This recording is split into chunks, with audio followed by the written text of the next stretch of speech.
Jauh loh. Di Pulau Ure. Dari Sabang sampai Merauke. Alau-alau tidak ada ke Pulau Ure. Mundur tidak ada. Perundingan tidak ada.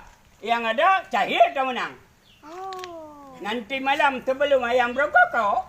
Sebelum ayam berkokok. Kun Pulau Ure. Penuh Pulau Jawa aku kirim tentera Cahir. Ya betul ya, Nona. Ipikit pan mau mayang narimnya. Mayang dia. Boleh melangkah penuh Pulau Jawa.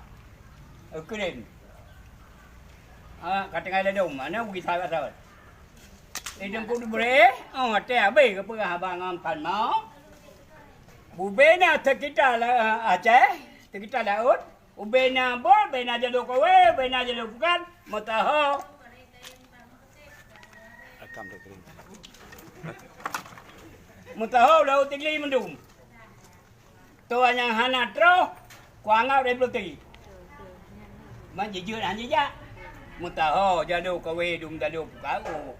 Laut tinggi mendung. Tu laut tinggi bena tentera. Nyo kah nyo kino.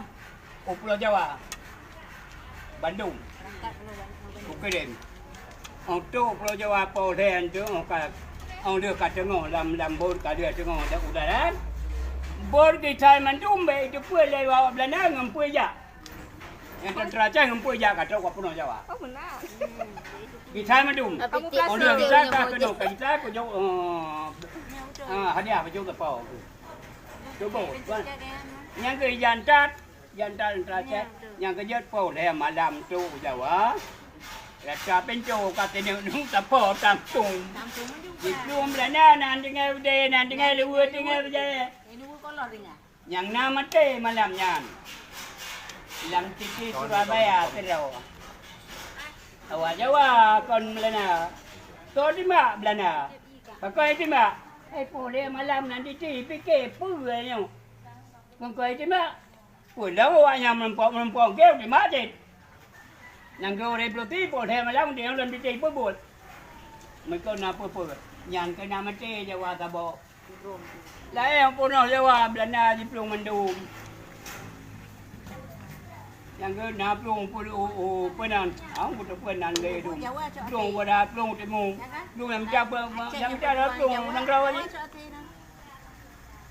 Makin banci. Yang kena Pulau. Merdeka Aceh. Yang merdeka dan yang Yang nak dia yang perintah tau. Bukan ada jatuh. Nyampe untuk kedai Pulau Bangka. Pulau Bang. Mubah padahan hanam dah habis tu. Betul.